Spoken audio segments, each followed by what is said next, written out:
you did CTR this year. Yep. Congrats on your finish. Thanks. On that. Yeah, man. And your FKT held. Yeah. I think. Yeah. Matt was It's funny. chasing it. I don't think about that one all that much, to be honest with you. Oh, yeah? Yeah. Why not? I don't know. It's funny. Like somebody actually asked me what the fastest northbound single speed time was. And I was like, let me look. It's me. And I was like, oh, it was me. I was like, I kind of forgot. Yeah. Like I said, it's not, I don't know. I'm not as attached to records, and I kind of forgot I still had one. Yeah. That's hilarious, Yeah. dude. And honestly, I look at that time and I don't know how I did that 4 years ago. Yeah. Yeah. That's when you said it. Yeah. I think in 2021. Yeah. So on that, did you just do a couple hours sleep here and there, or do you recall your strategy on that one? Well, it was actually kind of an interesting race because basically I didn't get to Silverton when I wanted to. And when I got to Silverton, I was completely soaked and freezing.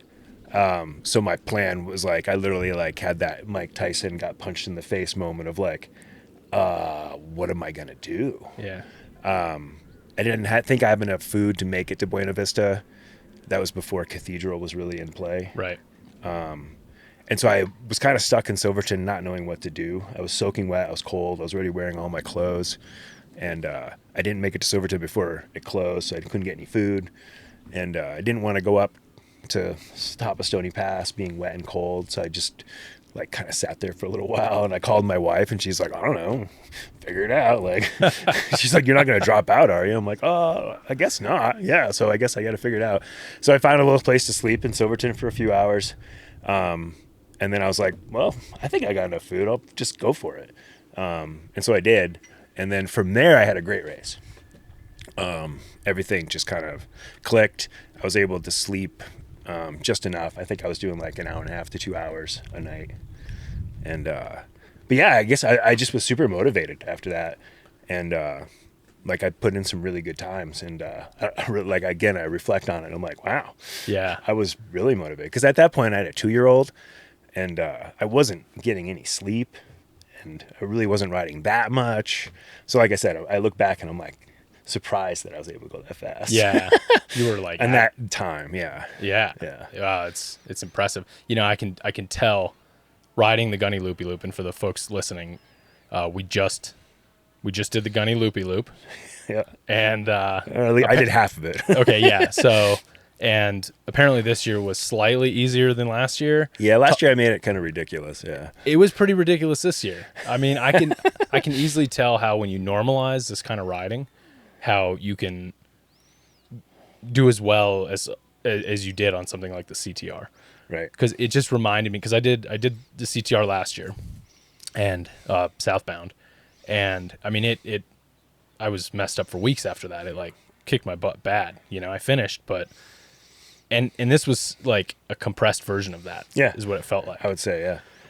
You know, on the CTR I was doing like 70-mile days. First day was a lot of gravel, so I had a over 100-mile day on the first day, but then after that it was like 60 to 80-mile days consecutively. And on this, it was just like everything. It was like 100 miles and like 4 passes and 20,000 feet in like 120 miles. It was unbelievable.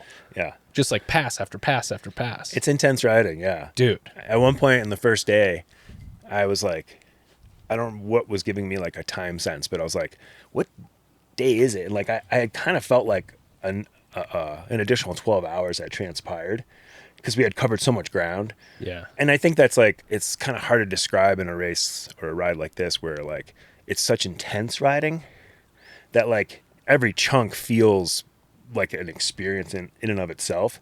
And you put like a bunch of those in a row and you're just like, wow. Yeah. We've like, not only have you covered like a decent amount of mileage, but the mileage is very intense. Like there was mud, rocks, you know, like it was very intense, tricky riding. Like Bodhi made the comment. He was like, yeah, I had several moments where I was like, wow, the people riding this are really good riders. Cause like, this is so hard to stay upright on your bike. Yeah. And, you know, and then combined with a weighted bike and then all the other things, it's like, you know, it's intense riding and it takes a lot of focus.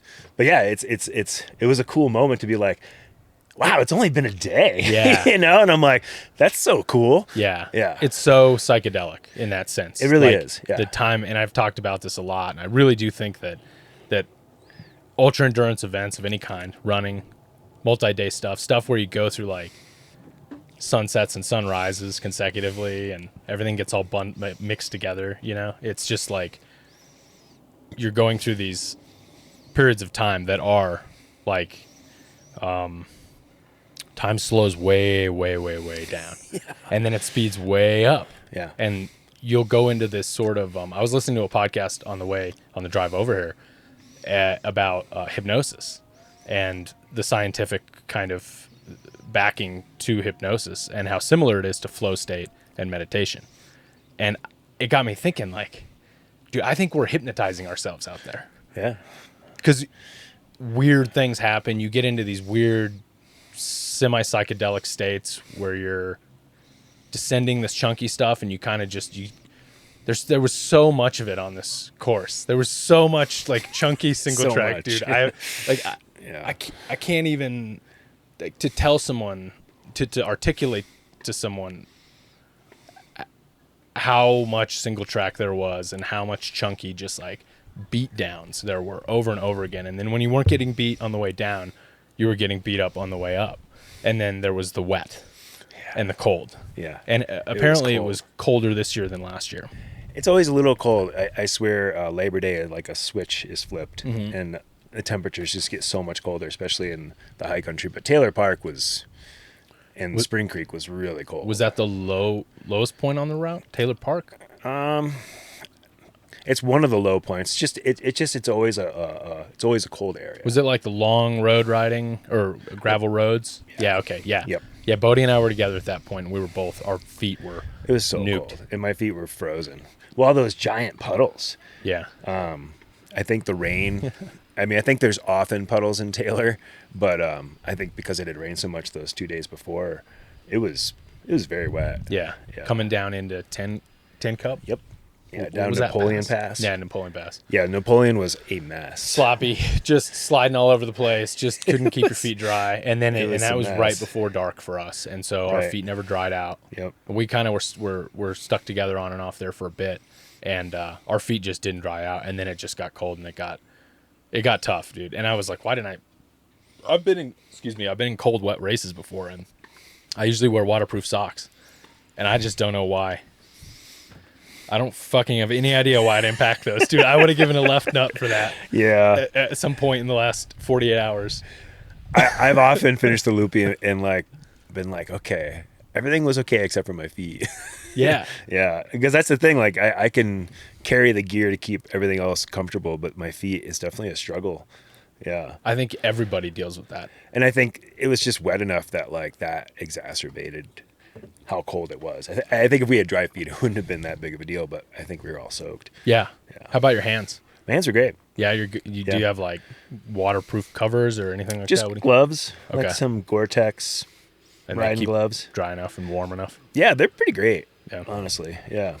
My hands never got cold, and and everything else was warm. It's just my feet really that I couldn't keep warm. Yeah. You know. Yeah, I didn't get them warmed up until, I brought some down booties. So I did bring like a little bit of a semi-warm sleep kit. So bivy, Right. Soul E-bivy, puffy pants, puffy jacket, and down booties. And I was like, I'm going to get in this kit and for like an hour and warm my feet up with those down booties.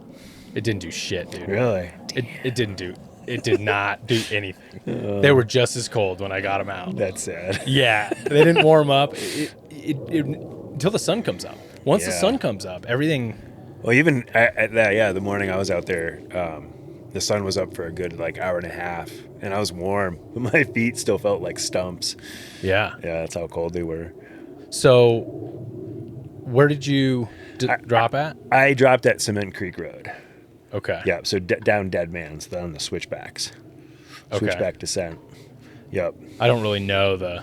Yeah, all and the you turned and went spots. right up a gravel road for a couple miles and then got on a single track. Okay. And then a big climb up to Crystal. Okay. Yep. Yes. Yep. I didn't, because I slept for like 30 minutes just before Crystal. and there was like a bike race going on. Yeah, the Grand Traverse. Yeah. Yeah, and I got up there, and the guys were like, "What's going on?" And I'm like, "What are you guys doing? Is there something I should be paying attention to?" And then two guys had, the first and the second place males had just passed through and started the descent. Right. And I'm like, "Well," they're like, "Well, you could stay here on top." And I'm like, "I'm not gonna sit here and wait. I'll go. I'll probably be just as fast as most of the people. Maybe a couple people catch up, but I can get down, you know."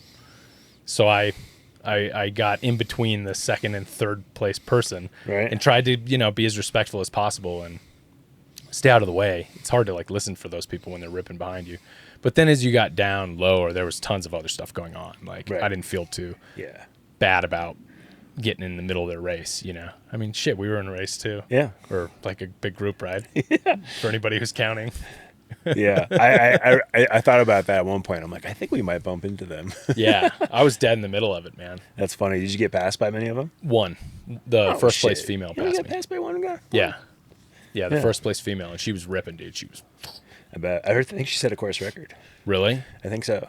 dude. She was in the flow state for sure when she passed me. She was having a good time. Nice. That's awesome. But yeah, I mean the whole thing, and then towards the end, like. I guess the high point for me, let me talk about the high point first. Before the low point, the high point was, I think, Alpine Tunnel.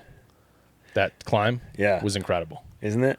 Yeah. Yeah. It was incredible. The whole thing was just, I was like vibing with it, and just, it was beautiful, man.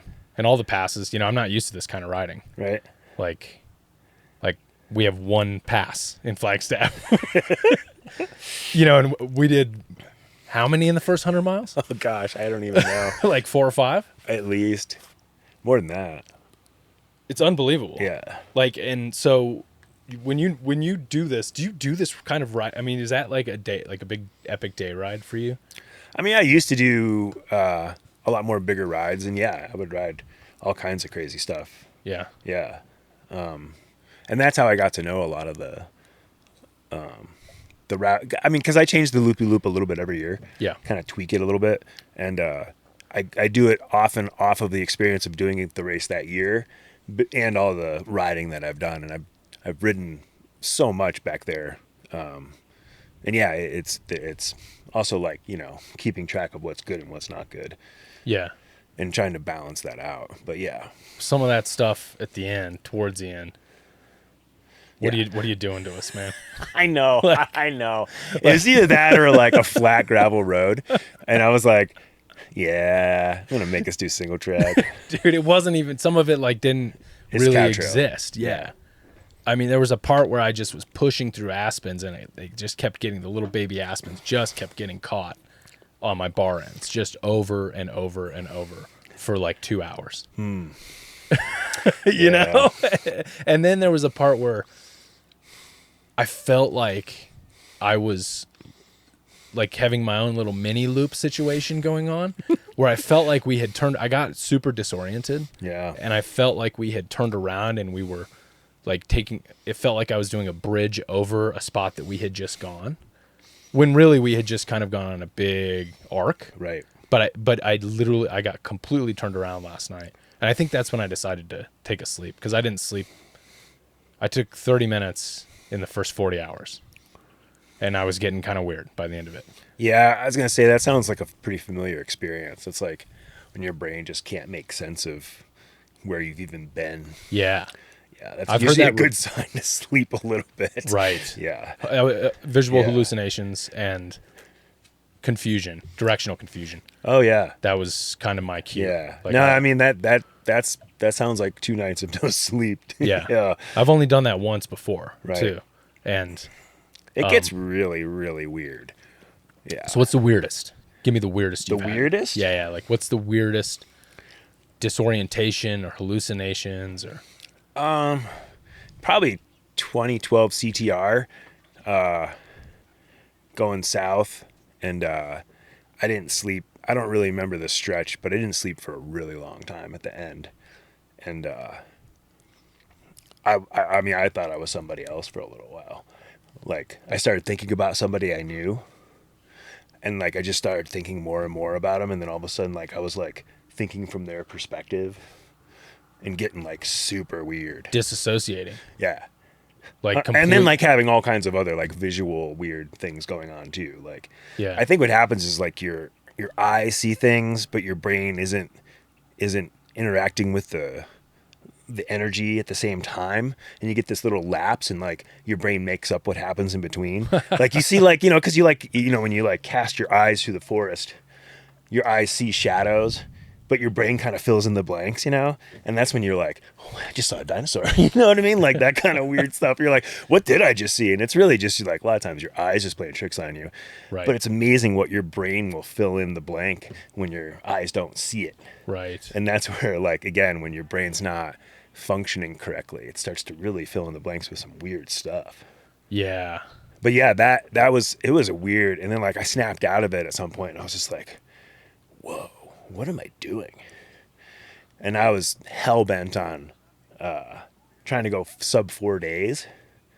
And I mean, some reason that was enough determination to keep me pushing it. But yeah, I remember it was like somewhere near Orphan Butte, like heading towards Durango, between Silverton and Durango. And yeah, I was just literally struggling to remember what I was doing and why I was doing it. Yeah. And I remember like there's a section there where you kind of intersect a road, kind of hourglass back and forth with the road. And I was like so worried I was going to miss an intersection. And like, because at that point, you know, I'm like 500 miles in, and I'm like, oh God, if I miss one section, I won't get it, you know? Like, Yeah. And like just feeling all the pressure of all that. And, but then also being like, what am I doing this for? You know? And like, you know, it's such a mental trip, you know, because you're like questioning like why you're putting yourself in a really horrible state of existence while you're doing it. Yeah, it's definitely a trip. So that's the question I get from a lot of people that don't understand, or they're not in the endurance sphere, is the why. Like, why Right. the hell would you do this? Put yourself through the pain, not sleep. I mean, it all, on the surface, it all sounds completely stupid and miserable, right? Yeah, So like, why, there's no doubt. why Yeah. do you, like, what is it for you that it fills a void, or what does it do for you? And why do you do it? I mean, to be honest with you, I'm actually, my last probably 4 or 5 years of racing, I've kind of been coming to terms with the fact that I don't want to do that anymore. In fact, the CTR this year was a really good experience for me because I didn't have that sort of drive. And it was both weird and kind of good. Like, it was weird in that, like, I had to like keep reminding myself that it was okay. Like, cause I think for so long it was like everything in the race was just go, go, go, go, go, go, go, go. Like record, win, win, win, win. Like doing everything I could to be as efficient and fast as I could be. And then realizing like so many of those choices weren't making the experience as much fun. And I'm not beguiling the experiences I had before. I wouldn't trade it, but I'm at a place now where that sort of level of suffering is not worth it for me anymore. And that's what I realized and came to terms with in this year's CTR was, like, I was like, wow, I usually like 6 hours ahead here, or, you know, and like later in the race, I'm like usually like 12 hours ahead here, but also realizing like, yeah, but the misery I put myself through to get there is not something I want to experience anymore. And so I feel like I've used that up. As far as like as much as I want to do that. Yeah. But it was also great in that like I slept more in the CTR this year than I ever have. And I had a blast. So I think I can still do the bike pack racing thing, but I have to like not be so extreme about it. Right. Yeah. Well, you know, the thing is as human beings, we want to keep progressing. Yeah. Right. There's just something in Right. us, whether it's like technology or whatever we're doing, or work, or whatever we want to like climb the corporate ladder, or the next new iPhone that comes out, or bike pack racing. It's always like, I don't want to be slower. And you know, like I think for most people, it's like, okay, you're faster. all of the positive reinforcement is all designed around like being better and faster. Right. You know, and there's all this stuff we get served up in bikepacking media about FKTs, and there's a fair amount of experiential stuff, you know, but like I am bit by the bug of I want to be faster. My goal was to beat Bodhi this year. Right. And I almost did. Yeah, that's close. By God, man. I was 12 minutes behind. I was going to say it was only like 10 minutes. Yeah. Yeah. And he woke me up and I was like, hey Siri, set a timer for 1 hour. Right? I was going to sleep one more hour. Oh, sorry Siri. I was going to sleep one more hour. And then I was like, I'm going to fucking go catch him. And I got up and I packed up and I'm like, I'm going to catch him. I think I can catch him at the very end because there's all that like road riding stuff. Yeah. And I was like, I think I could do this. And I was looking for him, dude. And I 10 minutes. That's crazy. I thought about it because, yeah, I mean, there was only like 10 minutes between Zach and Bodhi. Yeah. And then like, yeah, I guess 12 minutes. And I was like, I wonder if like, because Bodhi being on a single speed and it's all flat at the end, I'm like, I wonder if like how that all played out. Dude. Yeah. Yeah. But I didn't beat him. So, you know, another He's notch a in the strong post kid, for Bodhi. He's a strong kid. What's great about Bodhi is he's low key. He's a low key killer. He's so low key. Yeah. I just love how, his like frame bag's like torn apart at the start. His shoes are torn apart at the start. And I'm just like, fuck yeah, dude. He was at the beginning at your deli when we were all congregating before the event. He's cutting off a piece of his shoe. I know. I gave him a knife. Razor knife. Yeah. I was like, you want a knife for that? Because he's about to rip it off. I'm like, at least cut it off. So you don't rip too much off. Yeah. And then at Pitkin, he buys a whole roll of duct tape so he can like kind of like duct tape close the hole in the side of his frame bag. Yeah. And also what I appreciate about Bodhi and riding with him over time is how like consistent he is with his personality and his attitude. Like he doesn't really, I've never seen him go through a low. At least he hides it well if he's going through a low. Right. Also, if he's going through a high, he kind of hides it well too. Yeah. He's always like the same across the board, whether it's 2:00 in the morning and his feet are frozen or we're at, I love it. he's at Cresta Butte, you know, at Ace Hardware. That was his resupply spot, apparently. That's what he Dude, told me. Cresta Butte was somewhat overwhelming for me. It's kind of madhouse. Absolute madhouse. And I was not in a place of Ready for that? good decision making. And yeah, I was not ready for that at all. I'd never been ever. Right. Like for vacation or anything. I've never been in Cresta Butte. Dropping into the resort town area, there was like, you know, like festivals going on and music and people just everywhere. You're like, wait, I just came out of the woods. Dude, I felt, like I got dropped in and just, I couldn't do anything. I couldn't compute. And then I got down to the town and I was like, I'm going to get a pita. That was what I was set on, was a pita.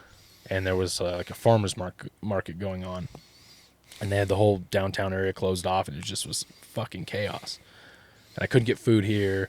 There was packed out the door here. And I was like kind of spiraling out of control at that point. Damn. Yeah. Because all I wanted was just like a Circle K or like a Maverick, you know? Yeah. I ended up at the store there, the grocery store. Yeah, Clark's. Yep. And that was kind of a disaster zone also. Oh, man. Yeah, it was a lot. But I got a whole pizza there and that was cool. Nice. But apparently the move is the Ace Hardware. I had no idea. Yeah. Yeah. They got candy and socks. They have socks. Clark's didn't have socks. I mean, I believe they didn't have socks, but that's a good point. Anyway, that was a lot. When did you get into endurance riding? Can you tell me about kind of the genesis of it for you? Yeah. Well, I moved out to Colorado in like 92 and I mountain biked for a few years and kind of gave up mountain biking and took up backpacking. And I backpacked for quite a few years. And then I think it was in 2001, I bought another mountain bike and I bought a bob trailer. My whole thing was I was gonna ride out to trailheads with my dog in the bob trailer and then go backpack and then ride home. Didn't have a car at the time, so that was my solution. And instead of doing that, I just started kind of like bike packing with the trailer. I didn't carry my dog in it except like on paved roads getting out of town. Yeah. And then she would just run next to me. And we spent the whole summer doing that. And and I was just exploring around Gunnison Valley. Now, was that Gunnison that you moved in 92? Yep. Yeah, okay. I spent the whole summer riding around. I think I had 3-day weekends. So I would just like come up with these trips. Me and my dog would go out and do these trips. And it was really, really amazing. And at the end of that summer, we actually went from Durango to Gunnison on the Colorado Trail as a kind of like the capstone of the end of that season. And then after that, I was kind of like, wow, I kind of want to go for a ride without my dog. As much fun as that was, Yeah. I was like, I kind of want to ride bigger stuff. And so, yeah, I mean, I just started kind of linking together bigger and bigger rides and started riding more by myself, less of the bikepacking with the dog. And then just started being curious about racing longer stuff. And I did a 24-hour race, I think in, when the heck was that? I think that was 2002. It was my first 24-hour race. And it went fairly well. And, I was coming from a place of not feeling like an athlete at all. And so going and doing a competition and being like, whoa, I actually did okay. It really encouraged me to do it some more. And I was like, and I really got into it. And I really got into like 100 milers and 24-hour races and 12-hour races. And never did great. I didn't really learn how to pace myself or eat. I didn't really have any background other than just going for it. But I loved it and I just kept doing it.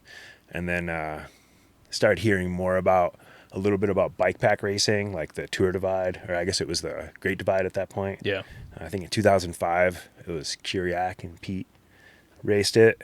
And I remember following that a little bit. And it was way before trackers or anything like that. I think it was all just in print. But it was just the idea of like endless miles out there was like so incredibly captivating to me. And then hearing about how people were doing it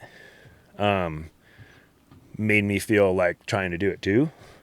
It was like just enough reality to be like, well, I mean, I could try to do it too. And living in Gunnison, there's so many opportunities to go and try it.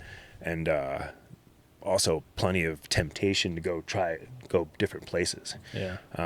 Every time you go somewhere, you see some other road or trail and you're like, I wonder where that goes. And so you can spend a lot of time exploring.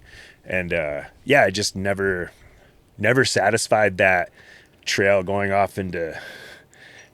forever feeling. Yeah. I've always just loved that sense of place and of potential.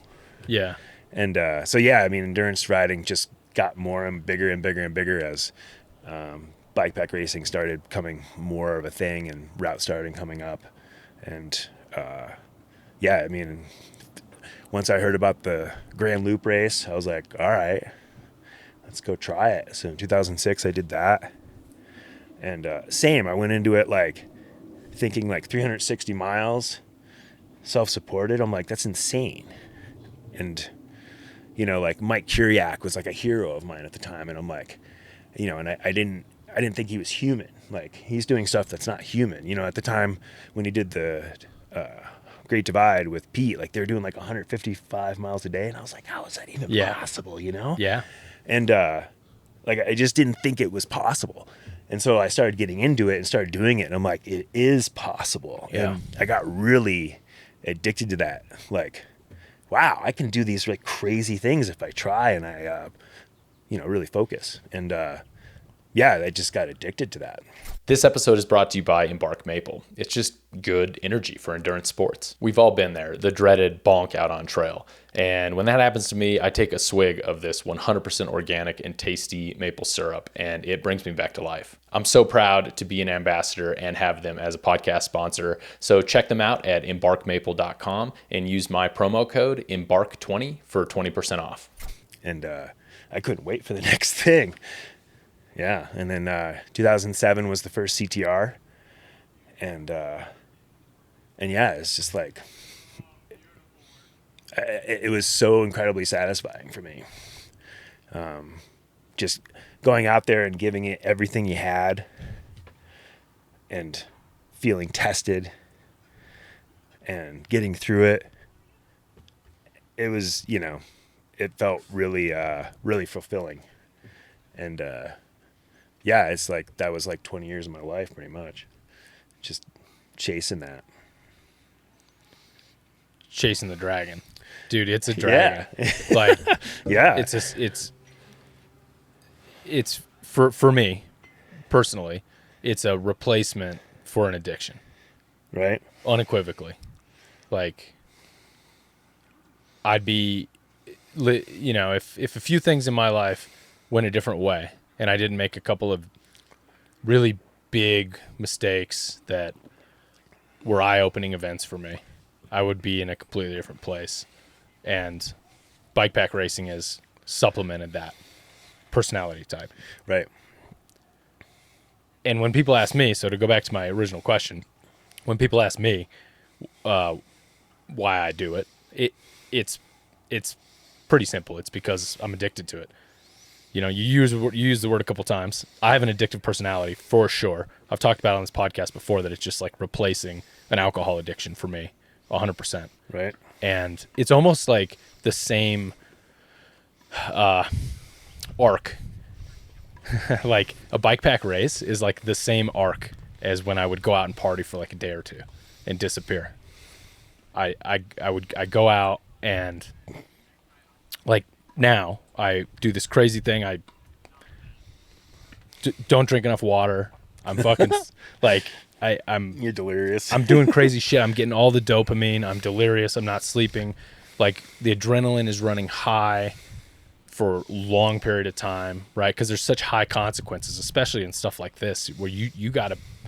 I don't care if your hands hurt and your wrists hurt. You gotta hang on, or you're gonna hurt yourself bad. Yeah, you gotta be on the ball for a long time, right? Yeah. Now, I don't think it's healthy, at all by any means. What we do, this whole thing, what I just did, it's not healthy. Obviously, my body's like rejecting it, but it's healthier than the other paths I could have gone down in my life, right? And then there's the backside of it where I'm like kind of swollen and dehydrated and I don't remember parts of what just happened. Yeah. And but I love it and I keep going back to it, right? Like there was many times yesterday where I was like, I'm over this whole thing, all of it. I'm over the whole thing. Right. But I know that's only a temporary thought. Yeah. And I just try to vanquish the thought because like I know I'll be back into it, chasing the dragon again. Right? Yeah. And it's true. So it is an addiction. No, I keep thinking that I'm going to do like one more race and be done, or be satisfied, And I would say more time goes before I'm like interested again, but it always pops back up. Yeah, like I don't take it as seriously and it's not a big focus in my life so much anymore.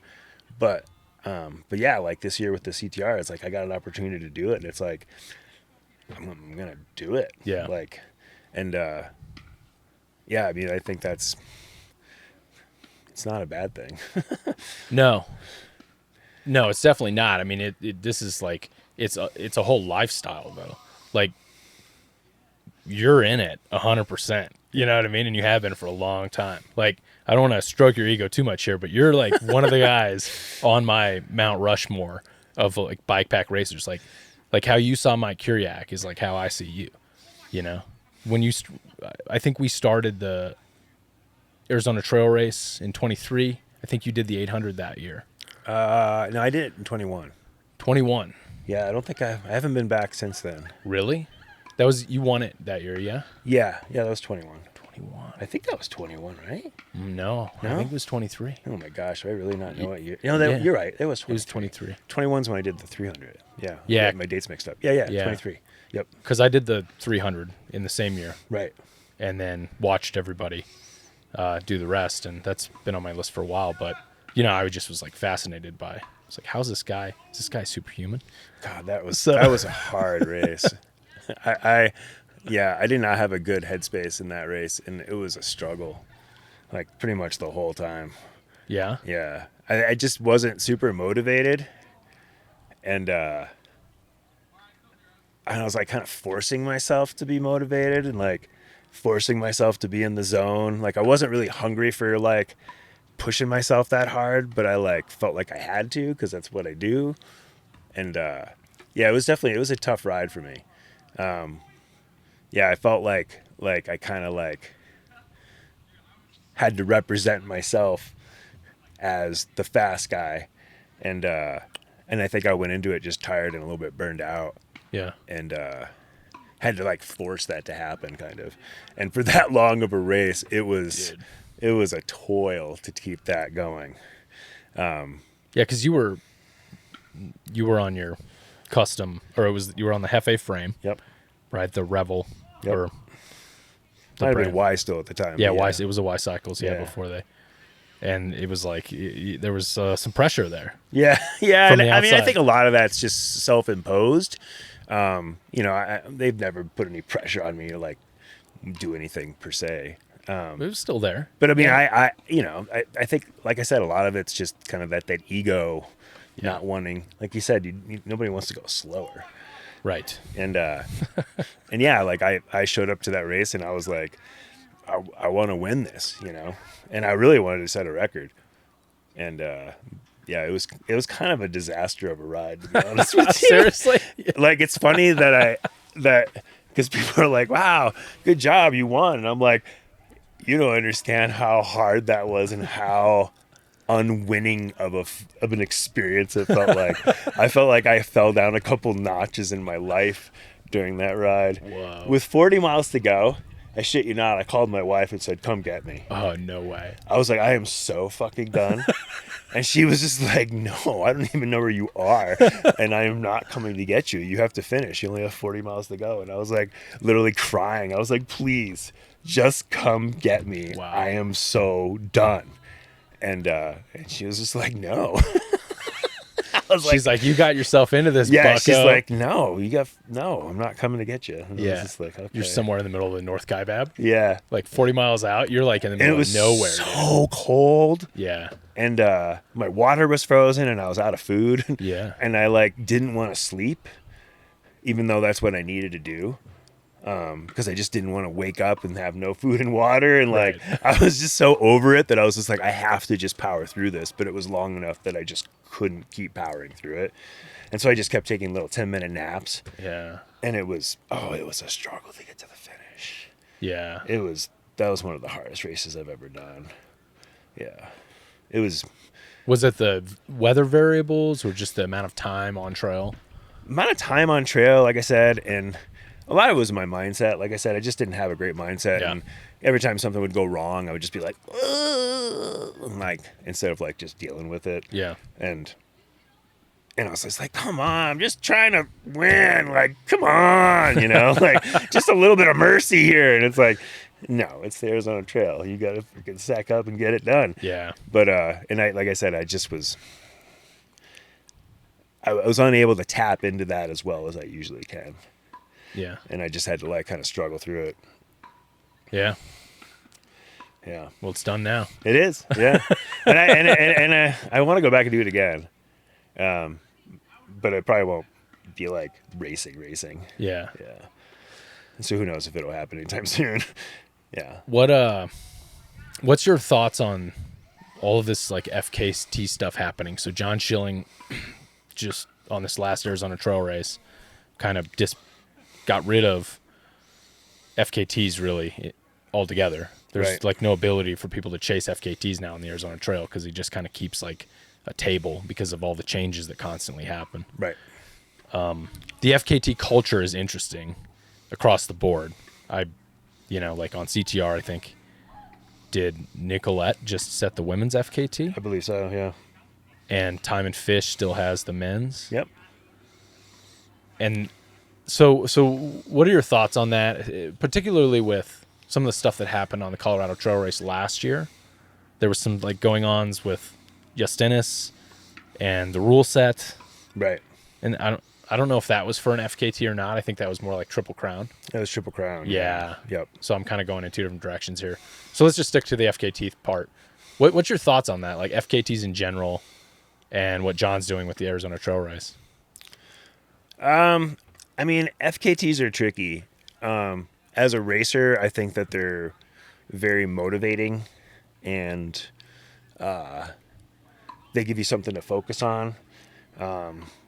As a race director, it's kind of a pain in the ass because people are always like, oh, what's the FKT? And, you know, like, but they did it like this. And, you know, there's a lot of like back and forth a little bit with it.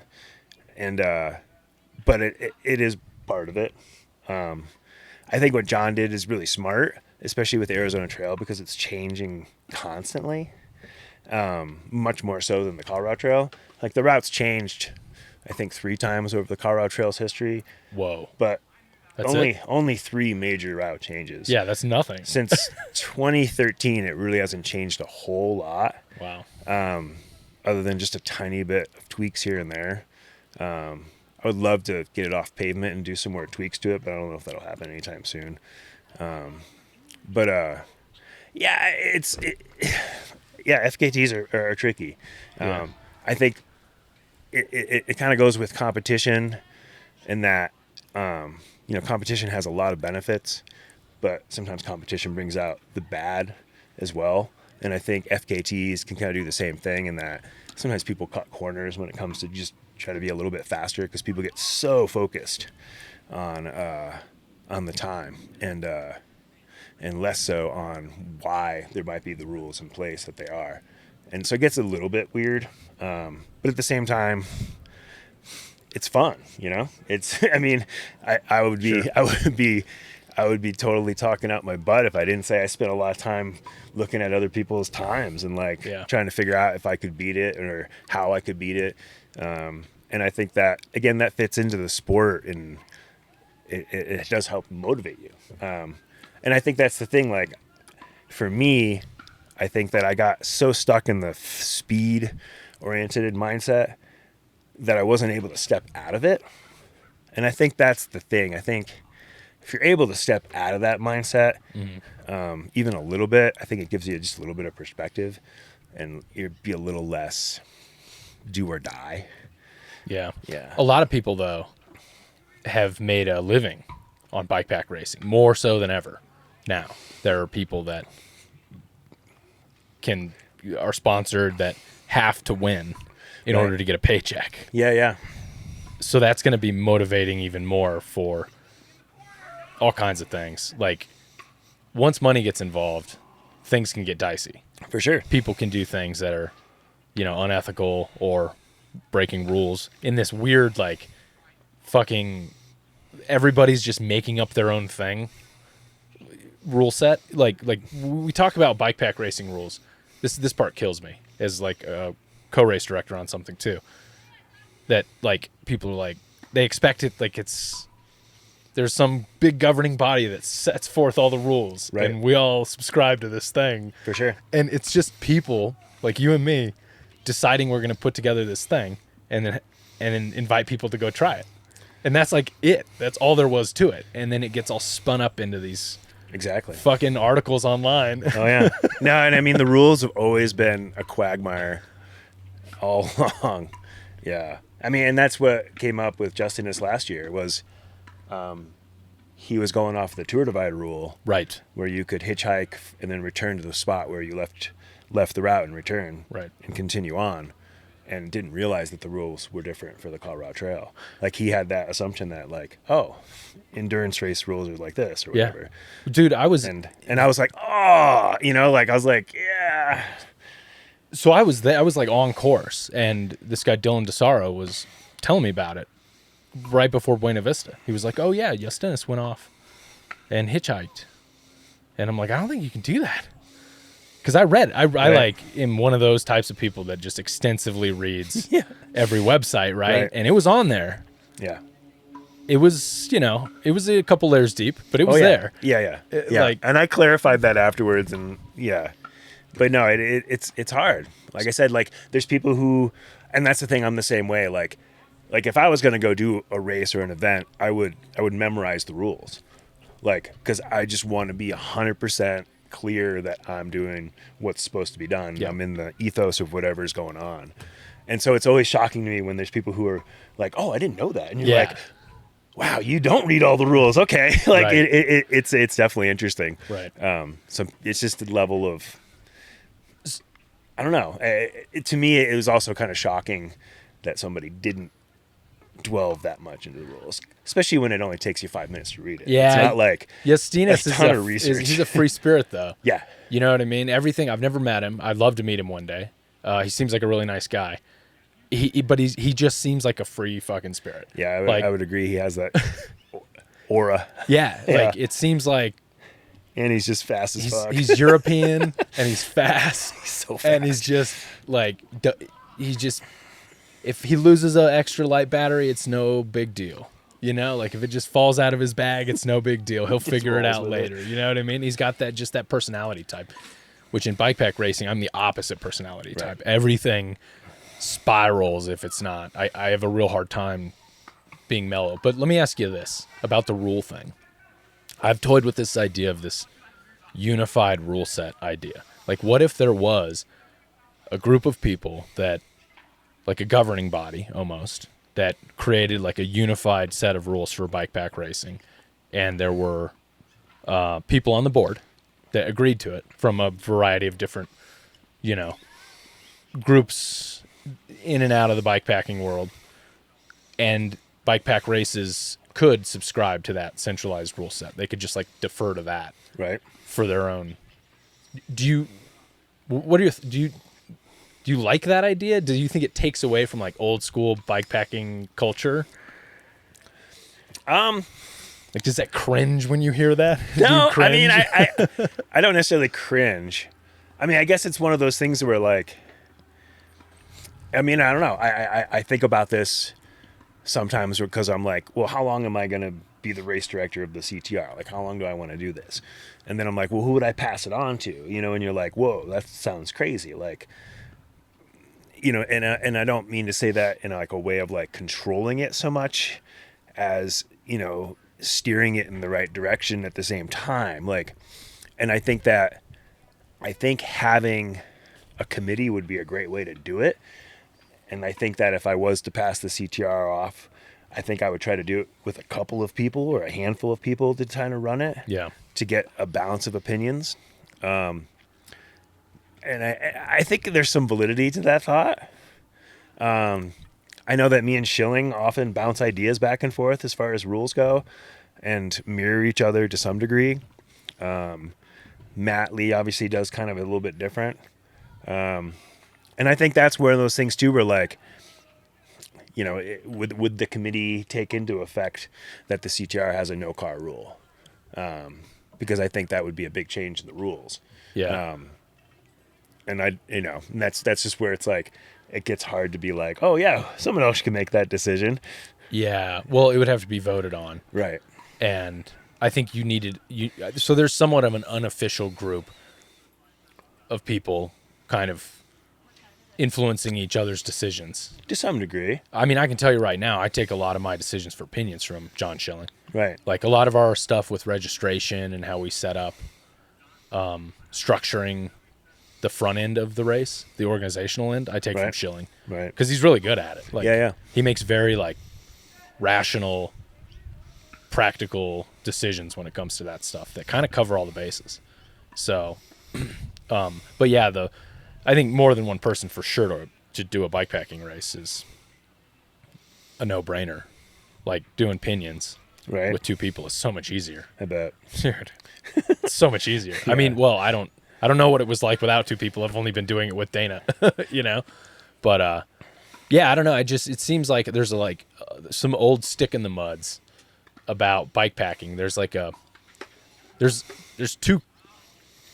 there's an older aging out generation of bikepack racers, you know, that are getting older. They're like the first racers, the first gen. And there's a whole new group coming, and they have different ideas about what it's going to be. And those people are going to start running all the races eventually. You know, they're going to get the torch passed to them, and it's going to change. That's just what happens, right? But sometimes there's a clash, I think, with bikepacking because there's some very like strict fundamental things that once those are compromised, it undermines the entire thing. Right. You know what I mean? Yeah. And sometimes those get a little loose. I've seen them get a little like, I don't know, like the rule thing. It's very important that there's rules and that they're followed. Otherwise, the whole thing It's true. doesn't fucking You matter. can't have a competition without rules. Right. Yeah. And so that's been like debated a lot the last, I don't know, 5 years maybe, which kind of drives me nuts. But anyway, when you took over CTR, what was your biggest fear when you first were asked to take it on? Honestly, I was fairly naive when I took it on and didn't think it would be like, I was just sweet. I'm going to be the master of CTR Stoke. You know what I mean? Like literally that's all I could think of. I was like, dude, I'm just going to like give people high fives and like get them set up with beta and answer questions. And it's just going to be like, fuck yeah. Like, Yeah. And it is that, but it's also, man, it's a lot of emails and a lot of questions, and it's sometimes a drag. But no, it's a labor of love. I mean, that's why I do it. The CTR is such a cool experience that I want to make sure that lots of people get to have it. Yeah. Yeah. Yeah, it was an amazing experience. So Oh thank you man, for that. I had such a great time out there this year. I was just reminded of how cool of a trail it is, and how lucky we are to be able to ride from Durango to Denver. Yeah. I mean, it's pretty freaking cool. Yeah. What's your Yeah. preferred direction? I don't know. I get asked that a lot, and I've done it more from Durango. Like, I don't think I've done it from Denver since 2018, so it's been a while. But I've had great experiences going in both directions, so I really can't say I have a favorite. Yeah. Yeah. Why you start shit at 5 a.m.? To get going before everyone else wakes up. It's actually 4 a.m. Oh, 4 a.m. Yeah. Look, I even don't mess patted it around, myself. man. 4 Hey, a.m. I started this one at 6. Yeah, I know. I heard it was like the first race First you've ever started ever. at 6 a.m. Thank you, man. Well, there's usually a reason, and for this route, there was nothing we were gonna get to per se. Sure. Like it didn't If we matter. left early, Right. Yeah. So I could understand on CTR going southbound when you start at 4 a.m. you can get to the Stage Stop Saloon. Honestly, on the CTR, the reason I start so early is so that hopefully it spreads out before any hikers wake up. I see. Yeah. Okay. So we're not like hitting them with like 70 people all at once. I don't know actually what's better. Maybe it'd be better if we hit them with 70 people all at once. Right. I don't know. Yeah, there were a lot of hikers. I recall. Oh man, there was a lot on this year. I feel like I did it in 21, and I was like, and I think it might have still been in July at that point, and it was like, holy cow. I think that might have been like a record year for hikers on the CT. Yeah. But it was intense, and I was like, all right, we're moving it to August because there's a lot less people on the trail. Yeah. But yeah, I feel like almost same numbers this year. Like, I don't know if everybody did a late start this year or what, but lots of hikers on the trail. So you did some backpacking, you said before. Yep. Yeah. Did you do through hiking or? I hiked the CT. I hiked the northern half on one occasion, and then the southern half on another occasion, and then I hiked from Durango to Kenosha. Okay. Yeah. So I've backpacked it a couple times. What was your childhood like? Were you an outdoors kind of kid? What were your parents like? Where did you grow up? I grew up in Connecticut. Okay. Definitely played outside a lot when I was a kid. Watched a lot of TV too. But no, we were always outside playing. And but I was never like really much of an athlete or anything. We just kind of played in the woods. Yeah, went to high school, tried to go to college and didn't like it. Moved out to Colorado instead, and then just started kind of dabbling more and more in the outdoors once I got out here. Yeah. Yeah. What's with the Wookie thing? Give me the That is, background. I had my first dog. I called her the Wookie Okay. because she would kind of make Wookie sounds. And that's right when I had to like start signing up for races online and stuff like that. And so I used that as my username. That's funny. Now it's everywhere. Now it's all of your stuff. It's funny, the origin of thing. And then you're like, oh, 15 years later, there it is. Were you a Star Wars fan? I mean, I like Star Wars, yeah. You don't have a shirt that says, I don't have Force a shirt. be with you? I don't have a shirt. I wore it just for the Wookie thing, man. I love it. Well, and I remember the first race I signed up for was 24 Hours at Old Pueblo. Yeah. And I was J Wookie 1. And there was a Han Solo racing too. And I was like, fuck yeah. The Wookie and Hans are racing. My life is complete now. That's hilarious. Yeah. So on CTR this year, you rode a full suspension bike for the first time on a race? No. I've ridden full suspension a few times. Okay. I've raced the CTR twice on a full suspension. I think 2008 and 2015. Okay. I'm sorry, no. 2015 and 2018 I rode a full suspension bike. Okay. But no, I've been mostly a hardtail guy. Yeah. And I love hardtails, but I can't really ride them anymore. Yeah. Getting older, full suspension just makes such a big difference. Yeah, dude. And I'm trying not to be stubborn and keep riding the hardtail because that's kind of what keeps bringing me back to it.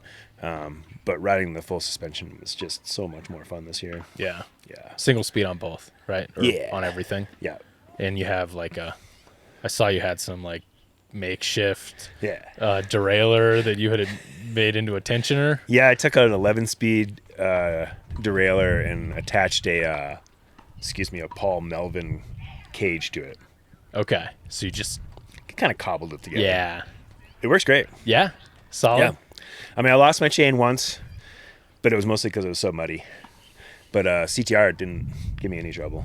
Yeah. Yeah. Did you ever ride geared bikes? Oh, yeah. I've ridden geared bikes, lots.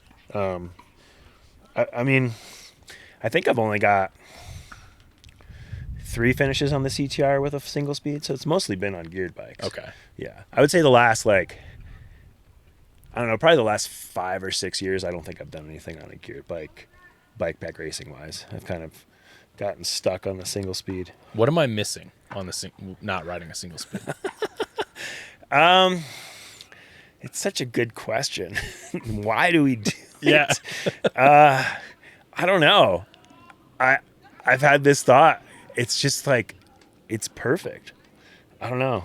I had the bike that I'm riding right now. That's a single speed full suspension bike. I was riding it with gears earlier this year, and it was great. It was working great, and I was just I just don't want to shift. And I took it off, and I was just like, "Yep, this bike's perfect now." and it was almost perfect. I put a little bit longer fork on it, and then it was like, "Oh, it's perfect." Yeah. But yeah, I don't really know what it is. It's not like it's. I mean, it's easy to say it's the simplicity, but I don't know. It's not like gears are that complex, and I have a freaking derailleur pretty much on my bike, so it's not that simpler, but. I don't know. There's just something about not shifting and just not ever thinking about something needing to be different, kind of. Yeah. You just push. And I think that's a lot of it for me, too, is I came to the realization that even when I'm strong, I still walk almost the same stuff with a geared bike as I ride with a single speed. Once I get to a certain, grind level, I just hop off and walk. Yeah. And so it's why am I bringing all this stuff? I'm just going to do the same thing. Yeah. And so, yeah, that's just, I mean, there's something else to it, but I don't know how to put it in words. Yeah. Yeah. I think that statistically, it's pretty clear that it's the right tool for the job for ultra endurance stuff. Well, I think that might actually get flipped around. And I think the people who choose single speeds have the right mindset. To finish this kind of stuff. Yeah. Yeah. Or it's a little bit of both, maybe. Yeah. I mean, I think the single speed is in some for the AZT. Yeah. I think single speed's got an advantage. Especially in 2023, it was so overgrown. I don't think I would have had a derailleur still on my bike. I don't know how the people with gears made it. I mean, Yeah. I literally wore a hole through the bottle on my down tube from dragging it over rocks. Yeah. Like, you're just smashing through stuff constantly on that trail. Oracle Ridge Right. was a disaster. It was a that year. disaster. Dude. Like, I was just like, am I even on the trail? Yeah. And I'm like, I'm spot on the trail. Yeah. And you're just like grinding your bike over rocks. And Yeah. yeah. But I think for the most part, no. I mean, I don't think there's necessarily an advantage to it. It's just there's a bunch of stubborn, tough suckers who like ride single speed. Right. So, yeah, it's a personality trait, really, Yeah. that combines the two. But I mean, this year in the CTR, there was like, I think there was like almost 20 at the start. But I was riding with a group of like 5 or 6 or 7 of us. And it was hilarious. We're all like going the exact same pace, walking at the exact same time. It was just kind of comical. Yeah. Yeah. I mean, I could have seen the advantage on the Loopy Loop with the mud. Oh, yeah. 'Cause The mud was bad. I was seeing Bodhi just smash through puddles and not really worry Yeah. about stuff. And I was like, oh, you know, you wear flats or? I did flats on this. Okay. Yeah. What'd you think? I think I might be sold. Yeah? Yeah. So it was the first time doing flats? First time doing flats. Oh. Yeah, after the 2023 CTR, which I didn't finish, I dropped out because I hurt myself. But I was riding with a bunch of people who were riding flats, and we're going out of Durango, sorry. And there's just so much hike a bike, and you're just on and off your bike. And the first day, you're trying to ride every little bit that you can in between the hike a bikes, and it feels super inefficient with clipless pedals because you're like, clip in, ride 100 feet, clip out. Yeah. Clip in, ride 100 feet, clip out. And like, you literally, like, your ankles start to get tired from all the clipping in and out. Like that year, especially, like my ankles were like, I was like, oh my God, my ankles hurt. And everybody I was riding with they were out riding me when they were pedaling somehow. Yeah. And then they would hop off their bike and just like kind of dance up the hill. And I was just like, I am so jealous. And so I got home from that and I was like, I am going to convert myself to flat pedals. And I rode flat pedals for like probably like 6 or 7 months. And I was like, okay, I think I got it. Yeah. But then I like switched back to clips and went for a ride. And I felt like a rock star. Like I climbed like a freaking rock star. I was like, yeah. And I went back to clips. And then this year in the CTR, I had the same experience. I was like, clipless pedals suck. Yeah. And my shoe fell apart. And then I was just like, yeah, I should try flats again. So I was like, yeah, I'm going to try it for this. And I only had like one ride between the CTR. So it wasn't like I was used to it. But it worked great. I think I'm going to ride them for, I'll ride them for ultras from now on. Yeah. What kind of Yeah. shoes? I had, I think 510 impacts. Okay. Yeah. You want a drink here? Sure. Bubbly? Yeah. Yeah. Because the jury's out on, bike shoes. And you saw Matt, he was wearing like hiking boots on CT this year. Like on even in flats, if bike flats are well made enough for what the trail brings, Yeah. It's a And valid point. the water and Yeah. like it's just not popular enough for a brand to make like a really good ultra bikepacking shoe. Right. It just doesn't seem like it's quite there yet, No, I would we're agree. Doing the best we can with what we have. And the same goes for, bikepacking clip-in shoes too. I've never found one that I loved. Yeah. Yeah. I came close with these Shimano GE9s. They're Okay. like an enduro shoe. Mm-hmm. Came recommended to me by Kurt. He wears them, Kurt Ruffsnyder, with a particular combination in the the clipless pedals that have like the wider platform on them. Right.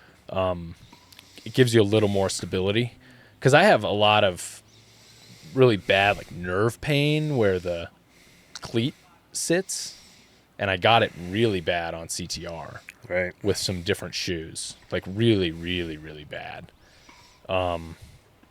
And so I switched to these, and they did better, but man, the wet and the hiking and just the socks bunching up, that kind of got me on this one.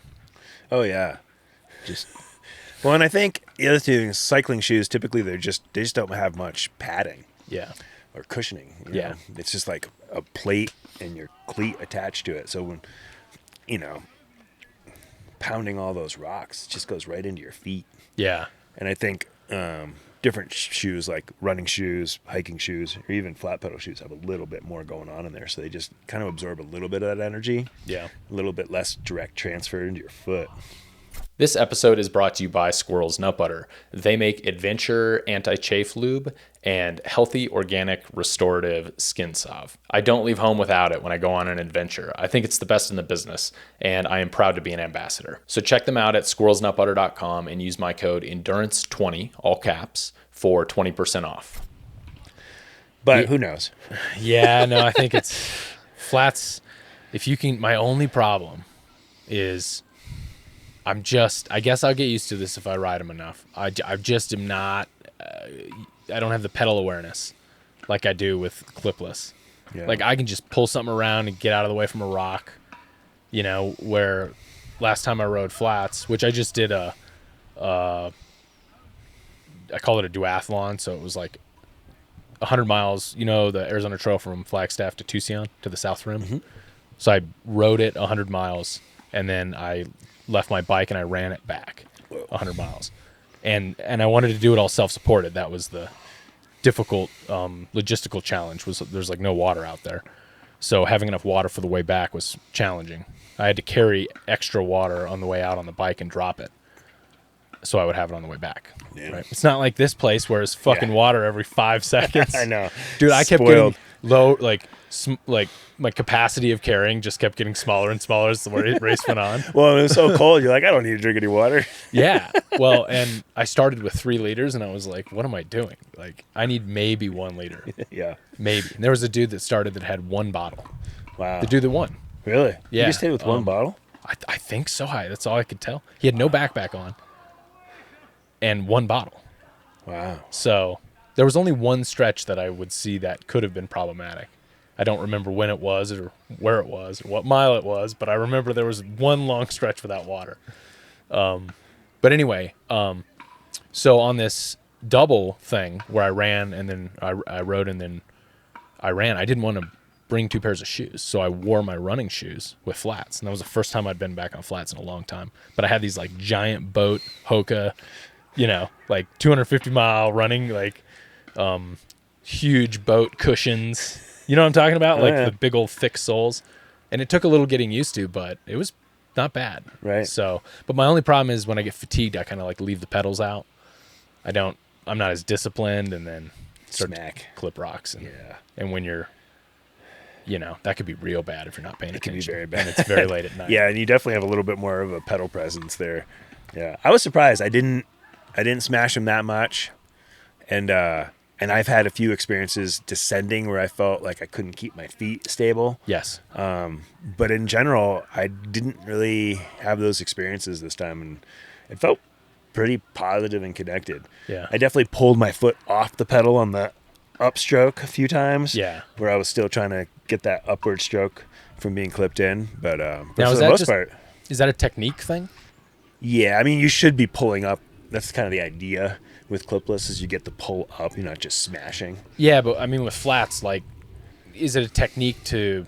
That's a good question. To not pop out or to not feel, because I've had that a couple times too, where I don't feel, where I'm kind of lifting up off the pedals and then I lose control. I think you just eventually don't lift so much and just focus on smashing. Yeah, got it. And that's the other thing I realized in the CTR this year is after a while, because I had broken my shoe and I couldn't pull up on that shoe, but I realized I wasn't pulling up after a while. My pedal technique, whatever benefit I was, or the most of the benefit I was getting from my clipless pedals was gone after a while because I wasn't pedaling in circles. I was just smashing. Yeah. And that's another reason I was like, yeah, I really should just try flats. I'm really just smashing the pedals. And I will say, like, getting on and off is awesome. Yeah. It really is. It's like, it's so effortless. Yeah. Like, it really feels effortless compared to that, I don't know, for some reason. And it's also so much more forgiving for environmental conditions, the mud. I mean, there were a couple times. I bet you were having a hard time clipping in. There was a couple, like, these fucking bog things that I would get sucked down into, these, like, mud bog pits. Yeah. But they weren't, normal mud like the rest of the course. It was Like these ones got you and they wouldn't let go. I think I got my tire in one of those. Yeah. Yeah. There was one notable one I think we all hit because I saw a couple other tracks too when I was like, oh shit, going into it. Oh man, I fucked up a couple places. It was funny, like going down Napoleon Pass. I'm like dancing around the water, trying to keep them somewhat dry. And then after like that climb up to Cottonwood, one of those creek crossings, I'm like, oh, I'm just gonna pedal it, and it ended up being like 2.5 feet deep, and I was just like, oh, like, and I only got halfway before I couldn't pedal anymore, and I'm like, I'm just walking through 1.5 feet of water, 2 feet of water, and I'm like, nice choice. Is that? Yeah, I think I know which one. That was so wet. You get off there's a big long descent after 10 Cup. Yep. And you take a right, and then you're kind of out in this open field. There's somebody partying out there. Yeah. There's some mariachi music playing. Yeah. And there was a big puddle. Huge. Or like, yeah, it was, it was like a 100 yards across. Yeah. Yeah. I went around that one. I tried to ride. I attempted the side road. It was a bad choice. It was a bad choice. So you tried to ride it. Yeah. Bodhi went right through it, and I went down. I went through like the bushes on the left, and that was also not a good choice. There was really no good choice presented to us there. Have like a side-by-side or whatever. Yeah. There was a lot of side-by-sides. That kind of killed my buzz a little bit. It's Taylor. That's Taylor Park. Yeah. Yeah. I mean, it was also Pitkin. Mm-hmm. Yeah. I mean, it was they were all like fairly friendly. Yep. The side-by-side drivers in around Arizona and Flagstaff, it can get pretty dicey, man. There's like aggro going on. Everybody was like really pretty respectful of each other, in a shared space. Yeah. Which was nice to see. It just was like, I gotta get out of the way of another one, and I gotta get out of the way of another one, and I gotta not navigate these rocks so that we don't, crash into each other because I'm gonna lose. You know what I mean? I had a couple ATVs come at me pretty fast, but that was about it. Really? Yeah. That's a huge difference. I would imagine that you see over the years, because it used to just be like Jeeps. Oh yeah. And maybe some ATVs. Oh yeah. Like quads. But now it's like Taylor Park. It's interesting to see. It's just like you saw. It's like it looked like a RV sales lot. Yeah. I mean, there was like places where there was like 30 or 40 lined up. Yeah. And they all had a razor and a generator and a car. It's fucking crazy. It was just like, wow. Yeah, it was an intense amount of stuff out there. What's crazy to me is most people don't own any of that stuff. Most people are in debt for every one of those pieces of equipment. Hundreds of thousands of dollars in debt when you start adding all that stuff up. The RV, those RVs are like 70,000, right? 100,000. Yeah. Just for the RV. Then you got the side-by-side, which is 40 to 60,000 for the nicer ones. Maybe a little less, maybe 30,000. Then you got the trailer. Then you got the big truck to pull everything. I mean, so you're looking at, $250,000 in debt. I guarantee you nobody owns that stuff. Right. They're all financing all of it. Yeah. And the only thing I could think too, it's like, man, that's a lot of gas. That too. It's like everything on your vacation burns gas. For sure. Yeah. Well, they're all depreciating assets. So like from a investment point of view, it's the worst thing ever, but it's recreational vehicles. Like those things are not meant to make money. Right. They're not, meant to appreciate value. They're basically just there for fun money or for your toys. But none of this would be possible if we weren't in a world that just hands credit out left and right to anybody asking. Right. Like they don't even check anymore if you can actually afford to pay for this stuff. I mean, it seems like it, the amount you see out there. It's crazy. I mean, so we bought a house back in 2009, right after the Great Recession, and they were checking then, right? They were making sure that they weren't getting people into toxic loans because the world almost collapsed because they got too many people into toxic loans. Right. And it seems like everybody forgot that happened. And now they're just hand money out like crazy to anybody. So there's that part of it, which kind of bothers me. The other part is, and I grew up like driving Jeeps and doing like motorsports and stuff and having quads. So I have a healthy respect for how fun that shit is. Right. But it's so like disruptive to the experience. that I'm trying to have. You know what I mean? Like we're out there and it's quiet and peaceful, and then there's just like fucking drinking beers and fucking driving side by sides. It's definitely a very different culture. And like sometimes like all the lights that they put on the backs of them and the flags and the music, sometimes you're just like, it's like, come on, people. It's a lot. It's like this is a little bit obnoxious. Yeah. And it is interesting. You know, I try to have a healthy respect for how other people recreate too. Yeah. But it is interesting that people go to the mountains to recreate in that way. To me, it seems just, I don't know, like it doesn't seem respectful, I guess. Yeah. To not give it that quiet space. Because it's interesting. Like, you know, like their generators are running all night. They're raging around on motorized stuff all day. And it's just like, you know. They've taken everything from the city that's comfortable and taken it into the mountains. I always joke, like, don't leave home without it. Yeah. Yeah. It's not really camping if you don't leave home without it. Yeah. But again, everyone's got their own way to experience the world. Yeah, I don't want to talk too much shit about it, but like it's a lot, dude, and it's like you have no awareness of other people's experience out there. You don't give a shit about those other people. You know, I'm like very conscientious when I'm out to be respectful of other people's space, that they're having their own experience out in the woods in whatever way, or down a road in the middle of nowhere. But the problem is now is those roads aren't in the middle of nowhere. They're so accessible. Yeah. This kind of leads into the e-bike thing, because the e-bike culture kind of does the same thing. It's like instantly accessible. You can get out as far as you want to. And you're like, there's lots of full face helmets and lots of playing loud music while you're riding your e-bike around. Right. And it's just, man, it bothers me so much. And I try to like not impede on other people's freedoms to do whatever the fuck they want. But this is a shared space for us all, you know? And like, come on, man.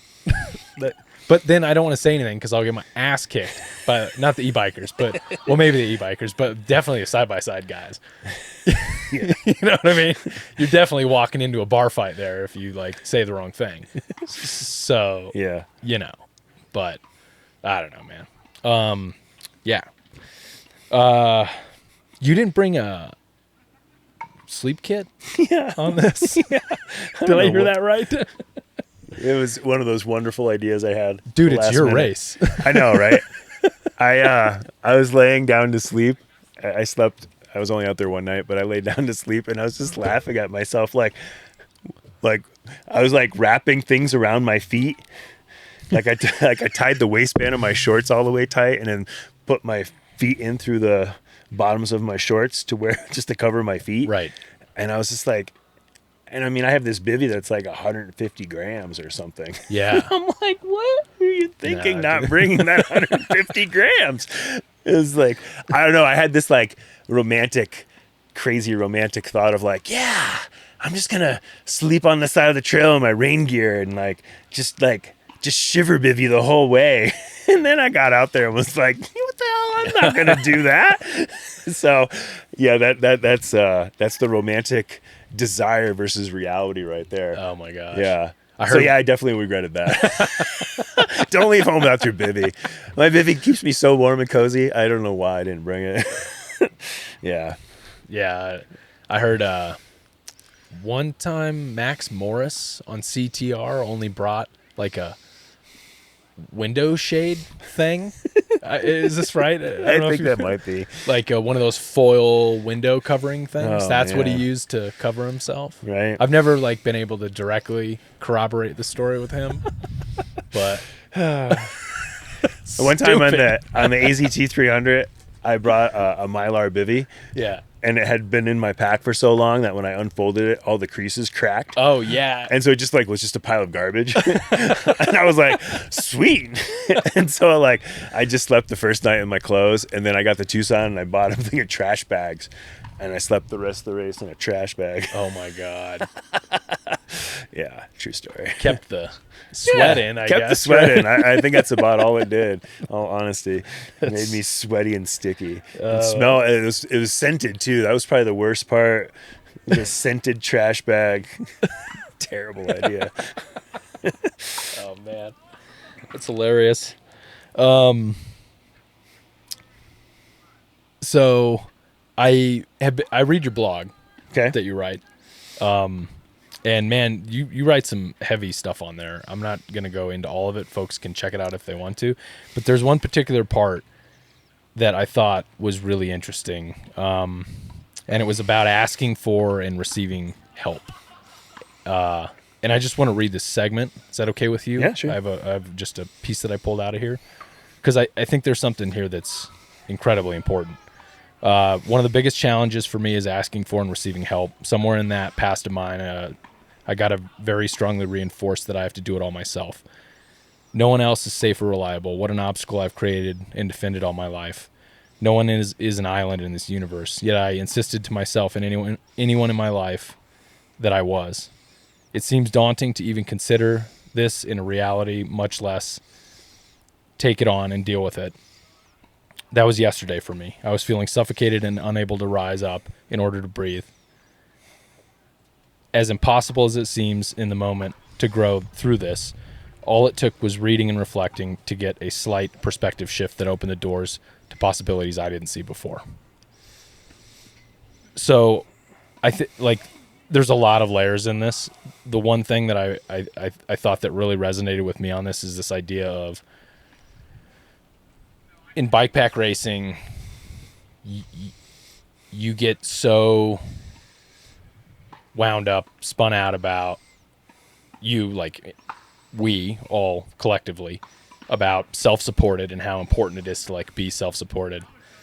And I think that bleeds over into the rest of our life. And I've seen that happen in myself too. Where I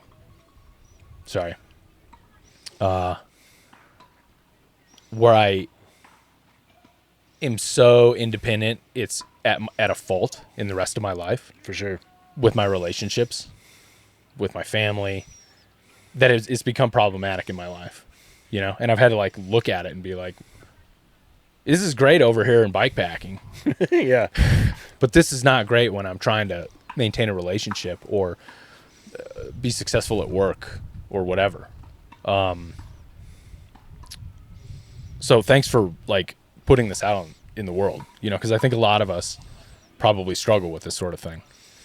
I think, yeah, a lot of people, for sure. And I think that it didn't really bleed into my life. It kind of went the other way. I think I've always been so stubbornly independent and always had such and again,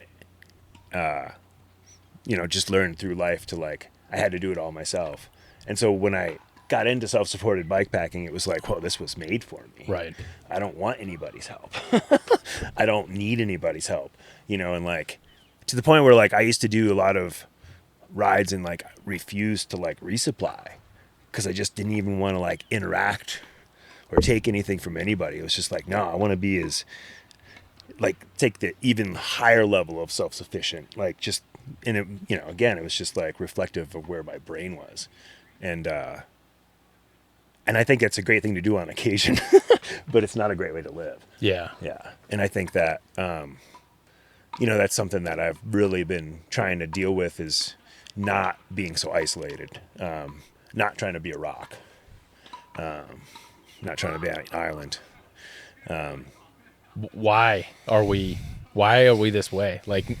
I feel the same way too. Is this something that happened when you were growing up that kind of shifted you into this direction? I think it's a great question. And I think it's not to shift any responsibility, but I think we grew up in a time where that was a huge cultural sort of pressure, and again, I don't know its origin or where it started, but I feel there was just that whole mystique of men especially take care of themselves and don't need, I think there was just such a culture of, you are a rock, you are everything you need, you don't need anybody else. Yeah. And I think that kind of just got stuck in our heads. Yeah. Yeah. And and I think you can go a long ways in life with that, and you eventually bottom out and figure out you got to do something else. But you can cling to it and succeed. Well, particularly men don't show emotion. Right. I mean, that's kind of the, I'm 40, so I'm a little bit younger. I'm in the next generation, but my parents don't talk about mental health. Because if you talk about mental health, you lose your fucking job. That's the world they lived in. Yeah. You got fired. You hide your weaknesses. Yes. And I think that's the culture that I grew up in too, was like weakness was something to be ashamed of. And, and it wasn't necessarily like, how do we deal with weakness and so that you don't feel weak, you feel strong, but instead like just bury it and not confront it or acknowledge it. And, you can only do that so long. And I feel like, doing that for a long time, you just build up even more pressure. Are you Irish? Scottish. Okay. There you go, dude. That answers everything. Yeah. I'm Welsh, so right. I can relate. You just cover it up, stick it in there. That's a very cultural thing. Yeah. Also, on top of. Right. Like there's the whole Catholic guilt thing. Right. I mean, that's like you don't talk about it, and it just builds and builds and builds. Yeah, it's then it comes out. It's really just it's a shame that our culture is so okay with that. It's weird. We live in a weird world because it's also the complete opposite right now. Right. Also, I work at the university where it's like every other email I get is about mental health awareness and making sure that you're like, you get free therapy and, everything is there to make yourself better. Almost to the point where it's like, stop. Right. This is a little much. Like the pendulum has swung the complete other way, I think. Right. And if you take, there's a lot of people who would not even come close to being able to start what we just did. Some of these bikepacking races, like the hardness you have to have, the ability to like persist through something, but also to try and be, an emotionally sound person that's like contributing to your relationships. Like it's hard for those two things to reconcile. Yeah. No, I would agree. I mean, most of my quote unquote career of bikepack racing, I was single. Yeah. Yeah. I mean, it was, kind of a unique experience. One, to be single for that long, and it really does allow you to focus, but also you get really stuck in that mindset too. Yeah. And, good or bad. Once I met my wife, I had a lot of that to deal with. Yeah. Luckily, she's patient. So tell me about the deli. And was this, was the process of opening the deli part of that? Part of you processing emotions, asking for help, relying on other people. Oh man, no. Okay. I carried so much of that single-handedness, needing to do everything, into that, and it ended up being one of the reasons why I couldn't work there anymore. Was I just got way too focused on it. Oh. And way too like fight or flight kind of situation. Okay. That I wasn't able to really relax. And like basically we had like 3 months of like renovating the place, and I made myself crazy. I was just so like, I have to get this done. I have to get this done. I have to get this done. And I was just so task oriented that I literally just drove myself crazy. And once we opened, then I was just working all the time, and I wasn't finding any joy in it. Yeah. And I felt so much. I felt like I had to do everything perfectly. I was like, all right, now I have to do everything perfectly. This is it, and not allowing myself to be anything other than like what I was considering perfect. And that's not a good place to exist either. And it was great, honestly, stepping away from that and then doing the work that I did do this summer, which is on a trail crew, was it really changed my perspective. I can't believe how much it changed my perspective. Yeah. it was like the first time I had a job that I really, really liked. And I always had like this, like, I don't know, like end of the summer feel going to work. Yeah. You know, when you're a kid and you're Yeah. like, oh man, summer's over, I have to go back to school. I would feel like that every Sunday before going back to work. Like, oh man, it's over. I have to go back. Because I just disliked work so much. And then this summer, spending time doing something that I really enjoyed, it really changed my perspective. And it's really helped me like relax Yeah. and not feel so so tied to that energy of needing to be perfect and needing to do everything myself, and feeling much more relaxed and able to let things just kind of filter out and happen. Good.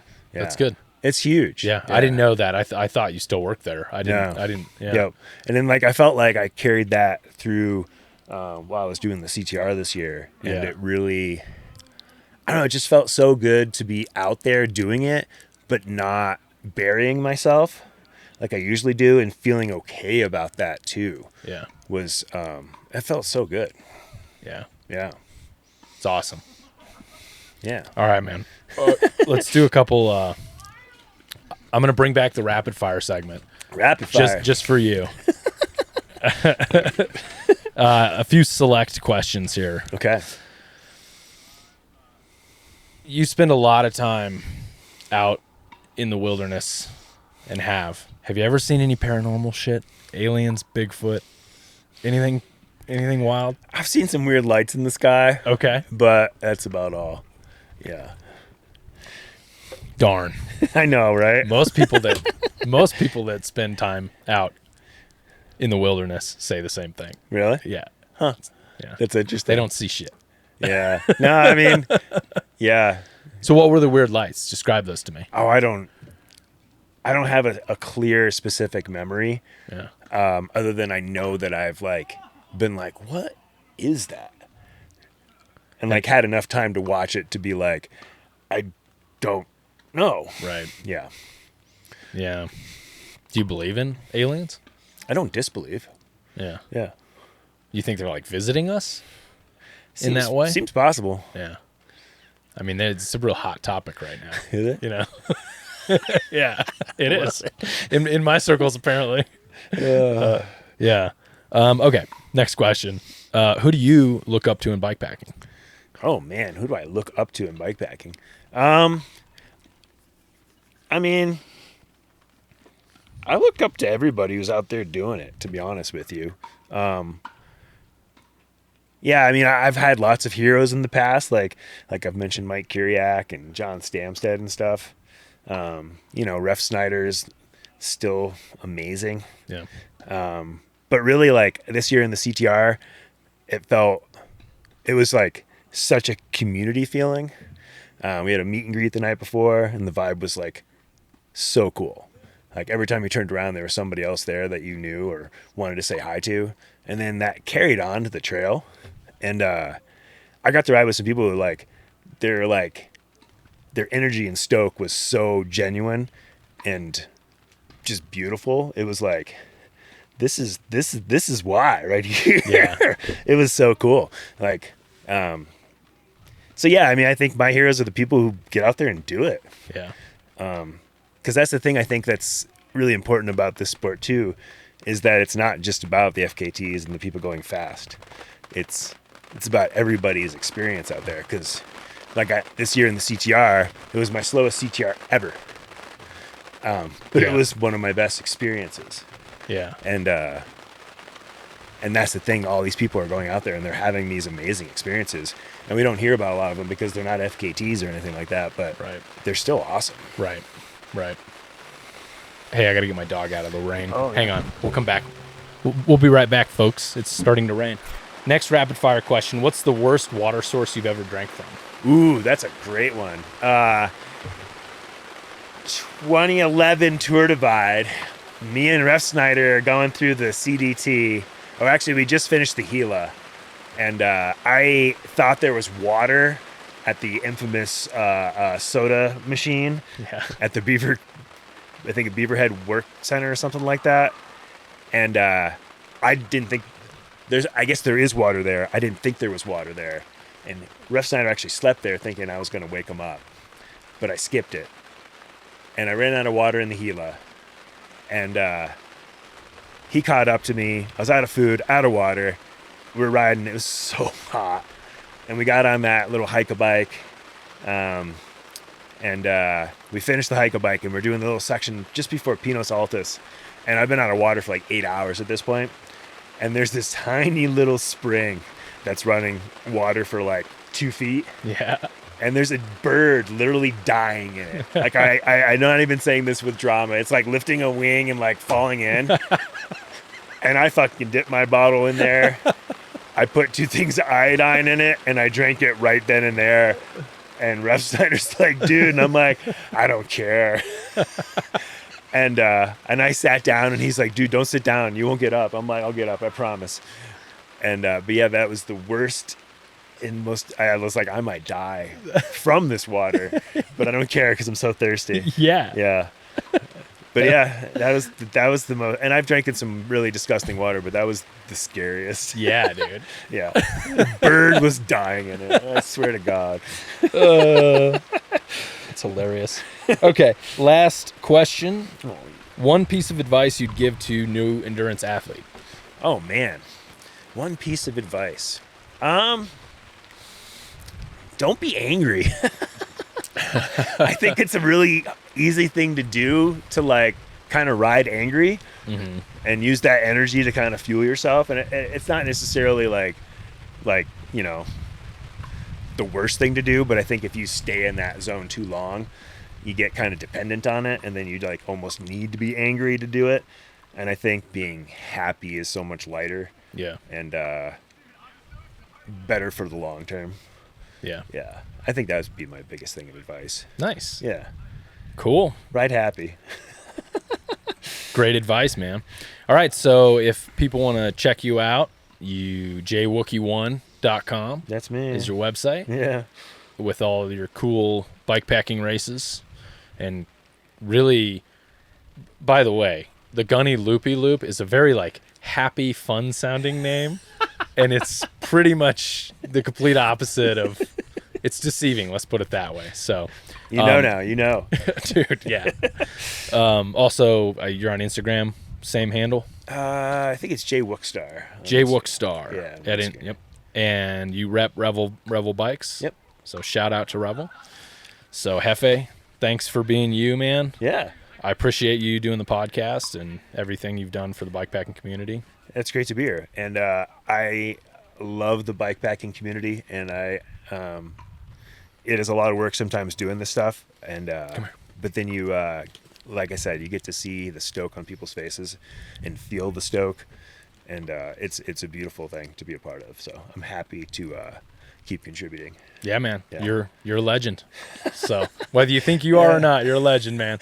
Yeah, I don't really think of myself as a legend. I just think of myself as I don't know, trying to make the world more beautiful. Yeah. Yeah. Well, you are. Awesome. So appreciate it. Hell yeah. Thanks, Jefe. Yeah, thanks for the interview. It's great. All right.